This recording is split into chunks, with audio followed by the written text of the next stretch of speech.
अस्सलाम वालेकुम नाज़रीन, उर्दू पॉइंट में खुश आमदीद। मैं हूँ आपका मेज़बान ज़ोहैब मंशा। आज हम आपकी मुलाकात करवा रहे हैं पाकिस्तान की डिप्लोमेट फैमिली से। जी हाँ, ख़ास बात यह है कि इस फैमिली में एक नहीं, दो नहीं, बल्कि 4 कौंसल जनरल हैं।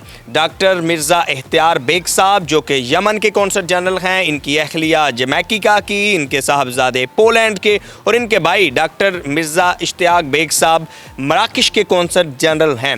डॉक्टर मिर्ज़ा इख्तियार बेग साहब से मुलाकात करते हैं। वो एक बड़े बिजनेसमैन हैं, नामवर इकोनॉमिस्ट हैं। हुकूमत पाकिस्तान ने तमगा इम्तियाज़ दिया। उनको यमन के सदर ने वहाँ का हाईएस्ट सिविल अवार्ड से भी नवाजा। उनसे सारी बातें करते हैं, डिस्कस करते हैं और जानते हैं कि आखिर कौन सी गिद्दड़ सिंगी है इस फैमिली के पास के तमाम तर जो डिप्लोमेट की बड़ी पोस्ट हैं वो इनके पास है।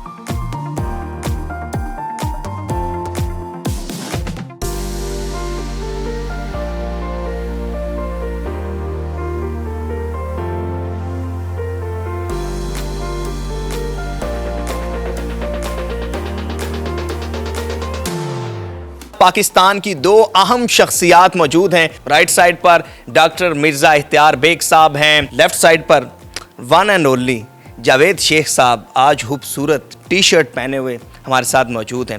पहले बात करते हैं डॉक्टर साहब आपसे।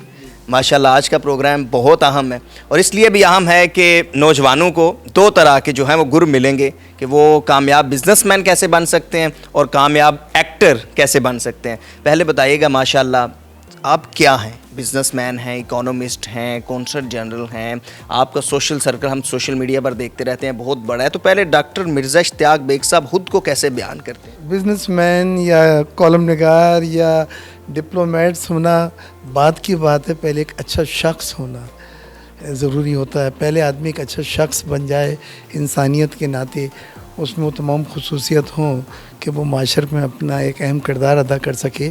मैं समझता हूँ ये सबसे ज़्यादा ज़रूरी है। लेकिन अल्लाह ताला का करम है कि मुख्तलिफ़ शोबे ज़िंदगी में अल्लाह ताला ने बड़ा नवाजा है। बेग ग्रुप एक मल्टीनेशनल ग्रुप है पाकिस्तान में और मुल्क से बाहर, उसका चेयरमैन हूँ। उसके बाद में यमन का कौंसल जनरल हूँ। तमाम कौंसल जनरल जो हैं उनका डीन भी हूँ, एक तरह का प्रेसिडेंट उसको कहते हैं।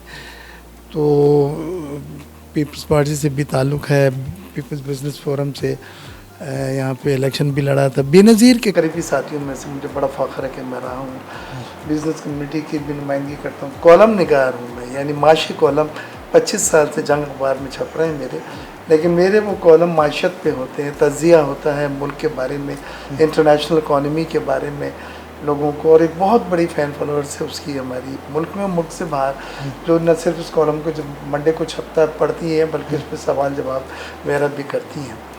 तो मैं ये समझता हूँ कि सब कुछ बनना इतना इम्पोर्टेंट नहीं है। इम्पोर्टेंट ये है कि आप इन चीज़ों के साथ इंसाफ कर सकें। अगर आप एक अच्छे बिजनेसमैन हैं या एक अच्छे सफारतकार हैं या एक पॉलिटिकल लीडर हैं या एक बिज़नेस कम्युनिटी के लीडर हैं, तो उस शोबे में और वहाँ के लोगों के साथ आप जस्टिफिकेशन कर सकें, आप इंसाफ कर सकें अपनी उस पोजीशन का जो अल्लाह ताला ने आपको नवाजी है। लेकिन मैं बहुत मशकूर हूँ आपका भी, बिलखुसूस जावेद शेख साहब का भी, क्योंकि हमारी अपनी भी प्रोडक्शन हाउस था बेग प्रोडक्शन। जावेद भाई को पता है, मेरी बहन आफरीन बेग सुपर हिट ड्रामे पेश किए हैं, उसमें चांदनी रातें, क्या यही प्यार है, कभी कभी प्यार में। आपको खुद भी अदाकारी का शौक है? नहीं, मुझे नहीं है। कभी दिल किया हो कि किसी फिल्म या ड्रामे के अंदर सर के साथ हम और इश्तियाक भाई ने सिर्फ फाइनेंसिंग करते थे, क्योंकि ये बड़ा स्पेशल शोबा है और इसमें वही लोग सजते हैं जावेद जैसे जो इसमें माशाल्लाह जो इस शोबे को समझते हैं। तो हमने अपने आप को बिजनेस तक रखा और बाकी शोबों में जो था तो, लेकिन यह है कि क्योंकि ताल्लुक है, लेकिन सोशल आप माशाल्लाह बहुत ज़्यादा हैं। मैंने आपकी प्रोफाइल भी देखी सोशल मीडिया पर, तो रोज़ाना की बिना पर कहीं ना कहीं डिनर हो रहा होता है। आई थिंक इसी घर में ज़्यादातर हो रहे होते हैं। 4-5 जगह रोज़ शाम में जाना होता है जी। मुझे बड़ा दुख होता है कि कोई इनवाइट करे और मैं ना जाऊँ या रिग्रेट लेटर सुबह भेजूँ तो वो अच्छा नहीं लगता। अच्छा सर, आप बताइएगा कि इख्तियार साहब ने बताया कि आप जो हैं वो उनके क्लोज़ फ्रेंड हैं, बड़े अच्छे फ्रेंड हैं। इनके बारे में कोई ऐसी बात बताएं जो लोग अब तक नहीं जानते। नहीं, मेरा ख्याल है कि ये खुली किताब है। हर बंदा इनके बारे में जानता है ये कैसी शख्सियत है। लोग इनसे प्यार करते हैं, मोहब्बत करते हैं, जिन लोगों को ये घर पे बुलाते हैं वो हमेशा इनके घर पे होते हैं, और जो लोग इनको बुलाते हैं ये हर जगह वहाँ पर होते हैं। और इत्तेफाक से हमारा हल्का अहबाब जो है हमारे दोस्तों का वो एक जैसा है, और हमारी मुलाकात हर हफ्ते कहीं ना कहीं किसी न किसी घर में हो जाती है। ये भी आपको बताता चलूँ कि सेल्फ मेड हैं। आज से 40 साल कबल इन्होंने बिल्कुल ग्रास रूट लेवल से आगाज़ किया था और आज एक बड़े बिजनेसमैन है। सर वो थोड़ी सी कहानी बताएं स्टार्ट की। जी, मेरा career as a banker start हुआ था यूनाइटेड बैंक लिमिटेड में। मैंने ग्रेड 2 ऑफिसर की हैसियत से ज्वाइन किया था, जो हाईएस्ट पोजीशन होती है अपॉइंटमेंट की, और स्टाफ कॉलेज ट्रेनिंग में कश्मीर रोड पे होता था, वहाँ पे टॉप किया। फिर बाहर पोस्टिंग हो गई तो मैं जा रहा था, उसी वक्त बीसीसीआई बैंक भी बड़ा तेज़ी से फैल रहा था। तो आगा सन अपनी जो ब्राइट चैप्स होते हैं ख़ासतौर से यूबीएल की, उनको ले लेते थे। तो मुझे बुला के उन्होंने ऑफ़र किया, मैसेज मिला, तो मेरे लिए बड़ा अच्छा कैरियर था। बाहर जाऊं, ख्वाहिश होती है हर एक की। कैरियर वहाँ से शुरू किया और बैंक में बड़ी अल्लाह ताला ने तरक्की दी, ऊपर तक गए, कामयाबियाँ दी। हाईएस्ट डिपॉजिट, हाईएस्ट प्रॉफिट मेरी ब्रांच होती थी, क्योंकि मैं अरबी भी सीख ली थी, तो बात करता था। पाकिस्तान आते थे तो उनके साथ आता था। वो बीसीसीआई का एक पैटर्न होता है। लेकिन मैंने कई बार सोचा है कि ये लोग आते हैं, एलसी खोलने नहीं आती, अंगूठा लगाते हैं। मैं अपना दिमाग इनके लिए बेच रहा हूँ, मैं अपना दिमाग अपने लिए क्यों ना इस्तेमाल करूँ। तो मेरे पास जमा, क्योंकि बुरी आदतों में सुखा रही, बस मुझे कपड़े की शौक़ था, अच्छे शूज़, अच्छी टाई, वो हर बैंकर को होता है जावेद भाई। तो हमने इश्तियाक से बोला, तो मेरे पास भी 3-4 लाख दिरहम थे, इश्तियाक के पास भी 2-3 लाख थे। हमने दोनों को जमा किया। उस वक्त 6 लाख दिरहम बहुत बड़ी रकम होती है, यानी तकरीबन $1.5 लाख। ये 1983 की बात है। उसके बाद हमने सोचा बिज़नेस शुरू करें, लेकिन मैं क्योंकि बैंकर था, मैंने पिटते देखा लोगों को बिज़नेस में रातों रात। तो हमने कहा था ऐसा बिज़नेस शुरू करेंगे जो नया हो, यूनिक हो, इनोवेटेड हो। बाकी रूटीन बिज़नेस में तो चांसेस होते हैं पिटने के। उन दिनों में एक फ़ैशन शो हुआ और इंडिया की मिस इंडिया बेटी ओकॉर्नर उसका नाम था, 1982 वो उस फैशन शो को लीड कर रही थी। वो हमने स्पॉन्सर किया था फोटो मैजिक में। लेकिन हमारे लिमिटेड रिसोर्सेज थे, वसाइल महदूद थे, लेकिन सोच बड़ी ऊंची थी। तो दूसरे दिन हमने डिनर दिया, तो मैंने उससे कहा कि would you like to join my company. कहती है क्या आपकी कंपनी? मैंने कहा फोटो मैजिक है और ये हमारा शोरूम्स हैं और ये। तो कहते लगी कि I will be too expensive, मैं बहुत महंगी होंगे आपके लिए।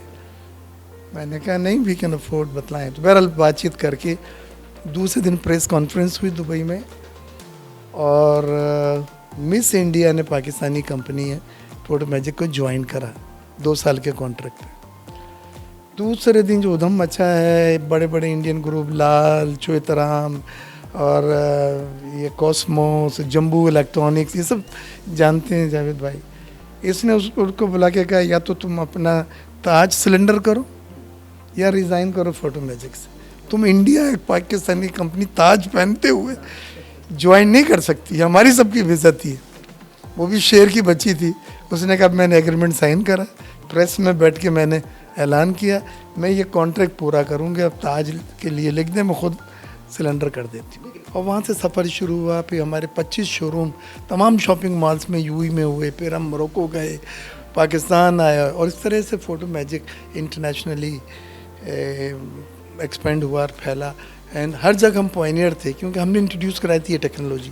हमने वो टेक्नोलॉजी इंट्रोड्यूस कराई जो 40 मिनट्स में, 45 मिनट्स में आपके फ़ोटो ओपनली आपके सामने डेवलप करके दे देती है, जिसको पहले 1 महीने बाद आते हैं लंदन भेजा जाता था मैक्सवेल को और मुख्तलिफ़ कंपनियों को।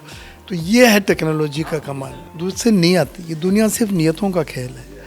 हमने इतना अरबों का हमारा 1 रुपया हमारा कभी किसी ने लिया, 8 आने हमने कभी किसी के नहीं लिए। तो ईमानदारी और नीयत, और सबसे बड़ी वालदा की दुआएं, वालदैन की दुआएं, बिलखुसूस वालदा की दुआएं। वो छतरी बन के आपको, मैं बाहर जाता था, डील करता था, वहाँ से फ़ोन करता था अम्मी को जर्मनी से, उनके कुछ समझ में नहीं आता था, पर वो कहती थी कि बस रात को उठ के तहज्जुद पे दुआएं शुरू करती थी, और अल्लाह ताला ने हमें दुगना तिगना नवाजा। तो तमाम एरियाज़, बहन भाइयों में एका, भाइयों में एका। हम दोनों में इश्तियाक को, छोटा भाई को लेकर साथ चला हूँ। और इश्तियाक भी वही मेरी इज़्ज़त करते हैं, कहीं मैं जाऊं तो वो उठ के वो जगह पे मुझसे कहते हैं भाई बैठ जाएं। तो ये तमाम चीज़ें हैं जो मैं समझता हूँ इंग्रेडिएंट्स हैं सक्सेस के, कामयाबी के, जो नौजवानों को अपनाना होगा।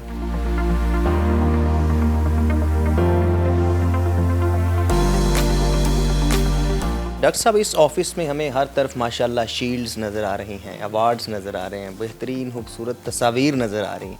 तो आपकी ज़िंदगी की जो सबसे बड़ी अचीवमेंट है वो क्या है? देखिए, ये तो मादी चीज़ें हैं जो अल्लाह ताला ने, उसका बड़ा करम है कि मुख्तलिफ़ शोबात में मुझे दी गई हैं। लेकिन अगर आप मुझसे पूछें कि सबसे बड़ा अचीवमेंट अल्लाह ताला ने सबसे बड़ा तोहफ़ा क्या दिया, वो ये था कि मुझे और मेरे भाई इश्तियाक बेग को गुस्ल काबा की सादत दी अल्लाह ताला ने। माशाल्लाह। मैं अपनी वालदा को हर साल 14-15 साल उम्रे पे लेके जाता था। एक साल हम उम्रा कर रहे थे, उनका हाथ पकड़ के तो हमें रोक दिया गया। बाद में पता चला जी बादशाह सलामत आए हुए हैं, उनके साथ तमाम वज़ीर और सफ़ीर और प्रेसिडेंट और प्राइम मिनिस्टर, और गुस्ल काबा हो रहे अंदर, लिहाजा उन्होंने सबको रोक दिया। किस सन की बात है? साल 10 साल के करीब था ये बात। मैंने वालदा से ऐसे ही कहा कि अम्मी, मेरी भी बड़ी ख्वाहिश है मैं कभी अंदर जाऊं और अंदर से खाने काबा को देखूं या गुस्ल काबा में मैं हिस्सा ले सकूं। और मैं बात बोल के भूल गया। कुछ 2 साल के बाद ठीक सऊदी कौंसल जनरल थे मेरे दोस्त बाकर गजाज, उनका फ़ोन आया। मैं अरबी बोल लेता तो अरबी में उसने कहा कि जल्दी पासपोर्ट भेजो अपने अपने भाई का, मैं as consul general of Yemen और Ishtiaq as consul general of Morocco king के गेस्ट हैं और गुस्ल काबा में आपको इनवाइट करा है, आपको परसों जाना है। माशाल्लाह। मैं तो बस भागा रोते हुए अम्मी का पैर पकड़ के। मैंने कहा मुझे तो पता ही नहीं था माँ की दुआ में इतना असर है। वो रातों को ताजुद को उठ के फिर दुआएं करती थी और स्टेट गेस्ट के तौर पे आपको बुलाया गया, यानी सरकारी मेहमान, माशाल्लाह, जो बहुत बड़ी बात होती है। तो मैं गया और फिर वहाँ पे हमने खाने काबा के अंदर जाने की सादत हुई। सबसे पहले हजर अस्वद को बूसा देने के लिए ले जाके खड़ा करा, तो मैं चूमता रहा क्योंकि ये वो जगह थी जहाँ हाथ लगाते थे और फिर धक्के से आप आगे चले जाते थे, लेकिन किसी ने हमें रोका नहीं। और बाद में पता ये चला कि सरकारी गेस्ट, सरकारी मेहमान, रॉयल गेस्ट जो होते हैं, उनको पुलिस या शुरता जो है वो रोक नहीं सकता। अच्छा। अपनी मर्ज़ी से दुआ मांग के उठेंगे। लेकिन आपकी सारी की सारी फैमिली जो है वो इसी तरह, या आप भी कौंसल जनरल हैं यमन के, भाई आपके मराकश के हैं, इसी तरह आपकी अहलिया एंड बेटा, तो ये कौन सी गिद्दड़ सिंगी है आपके पास? इसमें राज क्या है कि आपने जो है वो? देखिए, गिद्दड़ सिंगी तो नहीं है इसमें। ये गैर मुल्क आपको पाकिस्तान को रेकमेंड करता है कि वो आप उस मुल्क की नुमाइंदगी पाकिस्तान में करें, क्योंकि उनकी एम्बेसी नहीं होती। आप वो समझते हैं कि आप इतने काबिल, इन्फ्लुएंशियल हैं कि पाकिस्तान में और उस मुल्क में आप उनके जो है इन्वेस्टमेंट बढ़ा सकें, उसमें तिजारत को बढ़ा सकें, उनके डिप्लोमेटिक रिलेशन को फ़रोग दे सकें। और यही हुआ जब मैंने यमन का कौंसल जनरल मैंने संभाला था, तो यमन की जो तिजारत है वो दुगनी से भी ज़्यादा कर दी मैंने। फिर उनके सदर आए, हमारे मुल्क के वज़ीर आज़म सदर गए, उनके साथ में जाता था। वो तकरीबन 100 यमनी स्टूडेंट्स यहाँ पढ़ रहे हैं, 50 स्कॉलरशिप पे, 50 पैसों से यहाँ पर पाकिस्तान में, कराची में, सिंध में, जामशोरों में, दूसरे कराची में 2 मेडिकल कॉलेज है, कराची में कराची यूनिवर्सिटी है, कराची में दाऊद इंजीनियरिंग यूनिवर्सिटी है और NAD यूनिवर्सिटी है। ये सब हायर एजुकेशन है जो यहाँ पढ़ रहे हैं। तो आपको उस मुल्क को साथ साथ अपने मुल्क के लिए भी सोचना पड़ता है कि अपने मुल्क को भी आपकी वही तरजीहात हों जो उस मुल्क के लिए आप कोशिशें कर रहे हैं। तो ये बड़ा एक टेक्निकल काम, इतना आसानी नहीं होता, लेकिन अल्लाह ताला का करम है। कई दिहाइयाँ हो गई अब तो कि वहाँ के सदर ने मुझे ऑर्डर ऑफ मेरिट, सबसे बड़ा सिविल अवार्ड दिया, पाकिस्तान के सदर ने भी तमगा इम्तियाज़ दिया। तो ये सब बातें हैं जिनसे दिल को सुकून होता है कि आप जो मेहनत कर रहे हैं वो रायगा नहीं जा रही, उसको रिकग्नाइज़ किया जा रहा है, उसको माना जा रहा है, मुल्क में भी और मुल्क से बाहर। पॉलिटिकली आपकी जो एफिलिएशन है वो पीपल्स पार्टी के साथ है, इसकी बुनियादी वजह क्या है? एक तो जब मोहतरमा आई थी तो उन्होंने आपकी कैप पहनी हुई थी। जी, आपको याद है, बस बेनज़ीर भुट्टो साहब से हमारी बहुत ही क्लोज एसोसिएशन थी। वो 16 बार अगर वज़ीर आज़म की हैसियत से मुल्क से बाहर गई तो 14 बार मुझे लेके गई थी और मैं उनके साथ बड़ा कुछ सीखा और वो बहुत पसंद करते हैं कि उनके साथ एक आम आदमी काम नहीं कर सकता था, अबव एवरेज होना ज़रूरी था। वो अच्छे इंग्लिश बोलने वालों को, अच्छे कपड़े पहनने वालों को, अच्छे लिखने वालों को पसंद करती थी। बहुत कुछ सीखा मैंने। तो वो एक अलग वक्त आ रहा था बिलावल भुट्टो साहब के साथ, जब भी वो बुलाते हैं, मीटिंग्स होती हैं पीपल्स बिजनेस फोरम को मैं अब भी आपके बिलावल साहब के साथ जी हाँ, एफिलिएशन बिल्कुल। ठीक है? अभी वो जब वाशिंगटन गए थे तो मैंने ही उनको बिज़नेस कम्युनिटी को लेके गया था। मुझे खुशी है 2 काम तो उन्होंने अभी कर दिए हैं। FATF से हम ग्रे लिस्ट से निकल गए और IMF को मुआहदा हो गया, और इसके लिए अमेरिका और वेस्ट की उन्होंने बड़ी सिफारती हमायत हमें दिलाई है। अभी जो ओवरऑल पाकिस्तान की इकोनॉमी है वो उसको आप किस तरफ देख रहे हैं? सही है, इकोनॉमी स्टेबिलिटी की तरफ जा रही है? बहुत चैलेंजेस हैं, रिजर्व्स हमारे कम होते जा रहे हैं, हमारे कर्ज़ों की अदायगियाँ बहुत बढ़ गई हैं, रुपये पे दबाव है और रुपये 220 पे आ गया है। वो तो 240 तक पहुंच गया था। तो डर साहब ने आने के बाद कुछ इक़दाम ऐसे लिए हैं जिसमें सट्टाबाजी है, वो जो मनी एक्सचेंजर कर रहे थे, जो बैंक्स कर रहे थे, वो रुक गया है। लेकिन हमें डॉलर की सख्त ज़रूरत है, एक्सपोर्ट हमें बढ़ानी होगी, बाहर से फ़ॉरेन डायरेक्ट इन्वेस्टमेंट लाना होगा डॉलर के लिए, और कर्ज़ों से अब खुदारा हम कान पकड़ें, क्योंकि इन कर्ज़ों ने हमें कहीं का नहीं रखा है। हमारी जितने रेवेन्यू आते हैं उसके आधे से ज़्यादा पैसे सूदों की अदायगियों में चले जाते हैं। तो इसकी वजह से हमारी माशत जो है वो उस पर बड़े दबाव है। ये क्या है सर? ये यमन के सदर का जो अवार्ड दिया गया था, ऑर्डर ऑफ मेरिट, अच्छा, ये वो है, उसकी साइटेशन है, यमन के सदर के सिग्नेचर है। माशाल्लाह। ये तमगा इम्तियाज़ है? ये तमगा इम्तियाज़ है जो पाकिस्तान के सदर ने दिया था। ये नोबेल पीस प्राइज़ का एक गुसी पीस प्राइज़, ग्रेट, ये फिलिपीन के सदर ने ये दिया था। हाँ, और ये जनरल मुशर्रफ साहब ने कौंसल जनरल ऑफ यमन को जो है वो बनाया था, ये उसका है। और ये दुनिया के कौंसल जनरल की एक फिकाक वर्ल्ड फेडरेशन ऑफ काउंसिल्स की, उसका मैं बोर्ड ऑफ डायरेक्टर्स पे इलेक्ट होकर आया हूँ पिछले 12 सालों से मैं। अच्छा, माशाल्लाह, ग्रेट। ये आगा खान साहब जब कराची आए थे तो बिलावल साहब थे, मैं था और चीफ मिनिस्टर साहब थे, मिला था। ये यमन के जो सफ़ीर हैं पाकिस्तान में जो थे इस्लामाबाद में, उनके सदर के बिहाफ पे ये ऑर्डर ऑफ मेरिट मुझे लगा रहे हैं। ये जरदारी साहब के साथ, ये जरदारी साहब हैं, ये नोबेल पीस प्राइज़ है, ये तमगा इम्तियाज़ लगाया जा रहा है। इशरत लिबास साहब हैं जी, तमगा इम्तियाज़ से हाउस में हमें दिया गया था। और ये बेनज़ीर भुट्टो साहबा के साथ फ़ोटो है। तो ये यादगारें हैं तमाम। ये बिलावल साहब के साथ अभी हाल ही में जी जो यहाँ आए थे, ये मैं अपनी बायोग्राफी दे रहा हूँ। इसका नाम है लिमिटलेस पाकिस्तानी। अच्छा, यानी पाकिस्तानी कोई लिमिट होने नहीं के लिए कोई लिमिट नहीं, अनलिमिटेड आपको पाकिस्तानी होना पड़ेगा। ठीक है। वो ऊपर तलवार कुछ यूनिक सी लग रही है, वो यमन से आई थिंक यमन से आई थी जी। ये यमन का ड्रैगर होता है, उसके ऊपर लिखा हुआ भी ये यमन जी। तो ये यमन, ये ड्रैगर मींस नॉर्मल वो साथ कैरी करते हैं, छुरी होती है, खंजर कहते हैं उसको जी, खंजर। ये उनकी ट्रेडिशनल होता है जो यहाँ पे फंसा के रखते। और नीचे वाले जो तमगे हैं, जो 3 ये मुख्तलिफ तमगे हैं, मुझे एक्सपोर्ट में मिला हैं।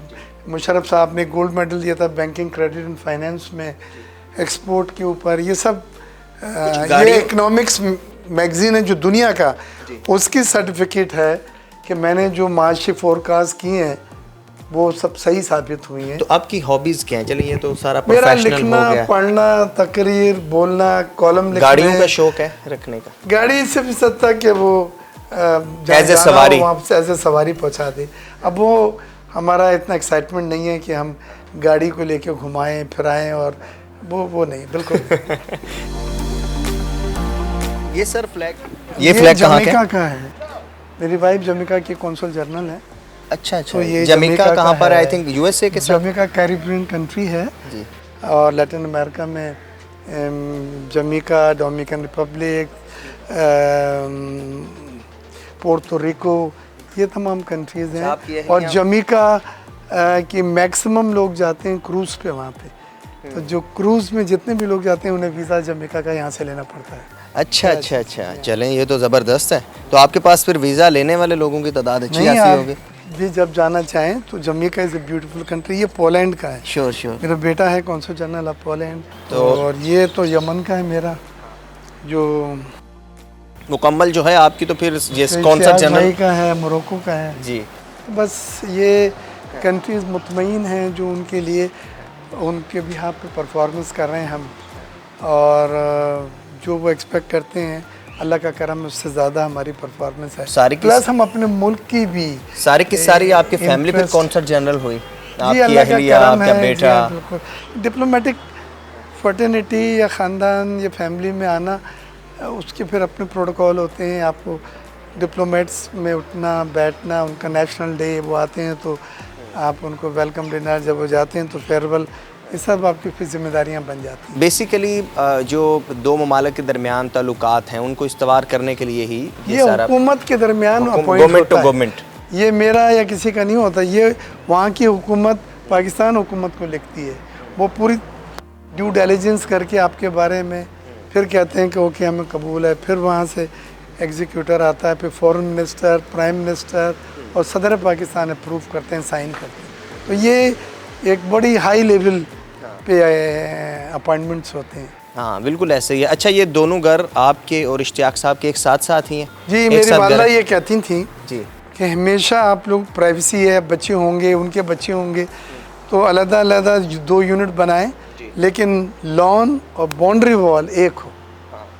तो और आप उस वक्त उनकी विजन थी, और अब मुझे लगता है कि इतना अच्छा है कि आप में प्राइवेसी भी है लेकिन आप एक साथ हैं, आपकी बाउंड्री वॉल और लॉन एक है। वीवर्स, एहतियार साहब के हवाले से अपनी तो इनकी पर्सनालिटी है, एक शख्सियत है, बिजनेसमैन है, इकोनॉमिस्ट हैं, डिप्लोमेट हैं, बट इसके साथ साथ जो इनका घर है उस हवाले से जो है इनका इस वक्त जो घर है वो सर्टिफाइड पाकिस्तान का खूबसूरत तरीन घर है।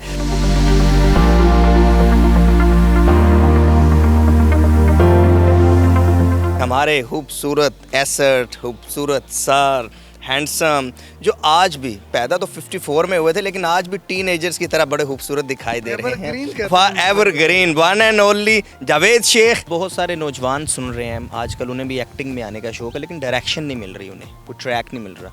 तो एक अच्छे एक्टर की क्या खसूसियात है, खुद में वो कैसे डिस्कवर करेंगे? क्या वो मैं समझता हूँ कि एक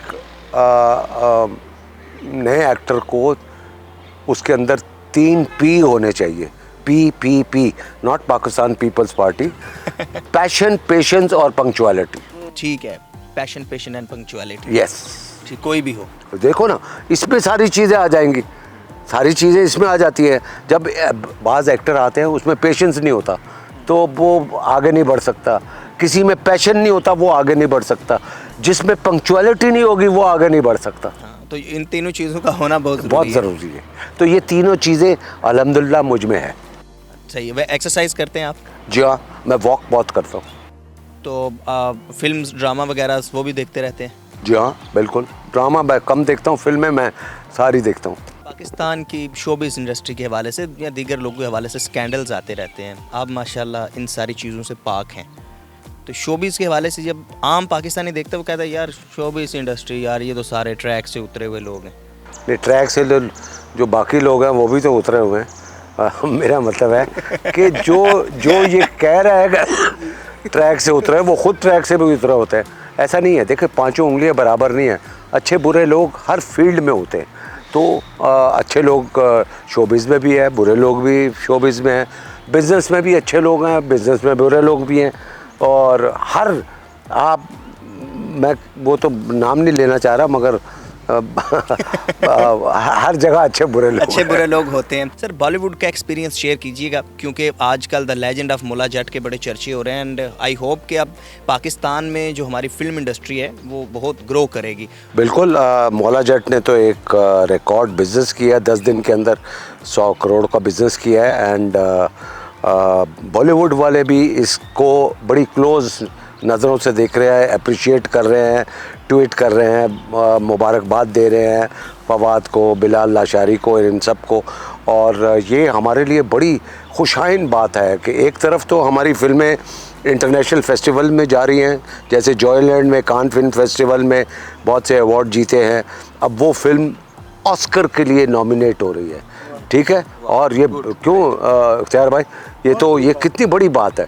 और ऊपर से फिर ये मौला जट ने ये बिज़नेस कायम करके ये दिखा दिया है कि हम किसी से कम नहीं हैं। यानी कि लोग ये समझते थे कि मौला जट आने वाली है तो इसका मुआवजना जो है वो हम किसी इंडियन फिल्म से करेंगे। बट मैंने जब फिल्म देखी, मैं 2 दफ़ा देख चुका हूँ, मैं समझता हूँ कि ये हॉलीवुड का काम था। हॉलीवुड का काम मौला जट में नज़र आया है। अच्छा, जो आपने बॉलीवुड में काम किया, शाहरुख खान वगैरह के साथ किया, लेकिन आपकी डिज़ायर कुछ थी ऐसी कि यार अमिताभ बच्चन हो या कोई ऐसा एक्टर हो जिसके साथ काम किया जाए? नहीं, मेरी ख्वाहिश थी और एक फ़िल्म थी कि ऑब्वियसली लोग कंपेयर भी करते थे बाज़ दफ़ा, तो अमिताभ बच्चन के साथ एक फ़िल्म थी तीन पत्ते। वो फिल्म हम दोनों ने करनी थी, बट वो कुछ डेटों का मसला था जिसकी वजह से वो फिल्म हो नहीं सकी। बाकी बॉलीवुड के सारे स्टार्स के साथ मैंने काम किया हुआ है, तो अल्हम्दुलिल्लाह करम है ऊपर वाले का कि अल्लाह मियाँ ने मुझे ये इज़्ज़त वहाँ पे बख्शी। मेरी जो सबसे बड़ी ख्वाहिश ये है कि वो मैंने बॉलीवुड में कर लिया, लॉलीवुड में कर लिया, अब मेरी ख्वाहिश है कि मैं हॉलीवुड में काम करूँ और मैं उस पर काम कर रहा हूँ। किसी से मेरी बातचीत भी चल रही है और इंशाल्लाह बहुत जल्द उर्दू पॉइंट को इंटरव्यू दूंगा अपना और उसमें बताऊंगा कि मैं लॉलीवुड में क्या कर रहा हूँ, बॉलीवुड में क्या कर रहा हूँ या हॉलीवुड में क्या कर रहा हूँ। सियासत में इंटरेस्ट है आपको? हैं? सियासत में, पॉलिटिक्स में इंटरेस्ट? मुझे खबर हर चीज़ की है और सियासत, हर जगह की सियासत का मुझे इल्म है कि जी फ्रांस में क्या हो रहा है, अपना इंग्लैंड में क्या हो रहा है और पाकिस्तान में क्या है, इंडिया में क्या है।